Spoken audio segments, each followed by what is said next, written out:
नमस्कार दोस्तों, जय श्री कृष्णा। कार्तिक महात्म्य 25वां अध्याय। सुना प्रसन्न ऋषियों का और बोले सूत जी ज्ञानी। 25वें अध्याय में सुनो श्री हरि की वाणी।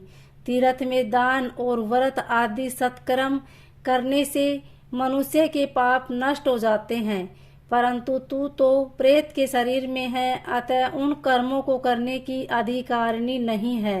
इसलिए मैंने जन्म से लेकर अब तक जो कार्तिक का व्रत किया है उसके पुण्य का आधा भाग मैं तुझे देता हूँ, तो उसी से सद्गति को प्राप्त हो जा। इस प्रकार कहकर धर्मदत्त ने दाद साक्षर का मंत्र का श्रवण करते हुए तुलसी मिश्रित जल से जो ही उसका अभिषेक किया, तो ही वह प्रेत योनि से मुक्त हो प्रज्वलित अग्निशिखा के समान तेजस्विनी एवं दिव्य रूप धारणी देवी हो गई और सौंदर्य में लक्ष्मी जी की समानता करने लगी। तदंतर उसने भूमि पर दंड की भांति गिरकर ब्राह्मण देवता को प्रणाम किया और हर्षित होकर गदगद वाणी में कहा, हे द्विजश्रेष्ठ, आपके प्रसाद से आज मैं इस नरक से छुटकारा पा गई। मैं तो पाप के समुद्र में डूब रही थी और आप मेरे लिए नौका के समान हो गई। वह इस प्रकार ब्राह्मण से कह रही थी कि आकाश से एक दिव्य विमान उतरता दिखाई दिया। वह अत्यंत प्रकाशमय एवं विष्णु रूपधारी पार्षदों से युक्त था। विमान के द्वार पर खड़े हुए पुण्यशील और सुशील ने उस देवी को उठाकर श्रेष्ठ विमान पर चढ़ा लिया। तब धर्मदत्त ने बड़े आश्चर्य के साथ उस विमान को देखा और विष्णु रूपधारी पार्षदों को देखकर साष्टांग प्रणाम किया। पुण्यशील और सुशील ने प्रणाम करने वाले ब्राह्मण को उठाया और उसकी सराहना करते हुए कहा, हे द्विजश्रेष्ठ, तुम्हें साधुवाद है, क्योंकि तुम सदैव भगवान विष्णु के भजन में तत्पर रहते हो, दिनों पर दया करते हो, सर्वज्ञ हो तथा भगवान विष्णु के व्रत का पालन करते हो।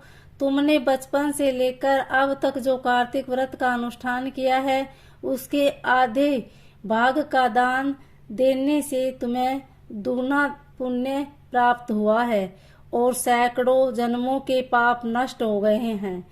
अब यह वैकुंठ धाम में ले जाई जा रही है। तुम भी इस जन्म के अंत में अपनी दोनों स्त्रियों के साथ भगवान विष्णु के वैकुंठ धाम में जाओगे और मुक्ति प्राप्त करोगे। धर्मदत्त, जिन्होंने तुम्हारे समान भक्ति पूर्वक भगवान विष्णु की आराधना की है, वे धन्य और कृतकृत्य है। इस संसार में उन्हीं का जन्म सफल है। भांति भांति आराधना करने पर भगवान विष्णु देहधारी प्राणियों को क्या नहीं देते हैं। उन्होंने ही उत्तानपाद के पुत्र को पूर्व काल में ध्रुव पद पर स्थापित किया था। उनके नामों का स्मरण करने मात्र से समस्त जीव सद्गति को प्राप्त हो जाते हैं। पूर्व काल में गृहस्थ गजराज उन्हीं के नामों का स्मरण करने से मुक्त हुआ था।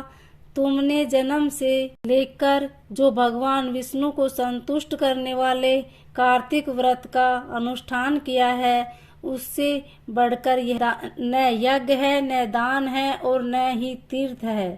वीरपवर, तुम धन्य हो, क्योंकि तुमने सद्गुरु भगवान विष्णु को प्रसन्न करने वाला कार्तिक व्रत किया है, जिसके आधे भाग के फल को पाकर यही स्त्री हमारे साथ भगवान लोक में जा रही है। बोलिए श्री हरि विष्णु भगवान की जय।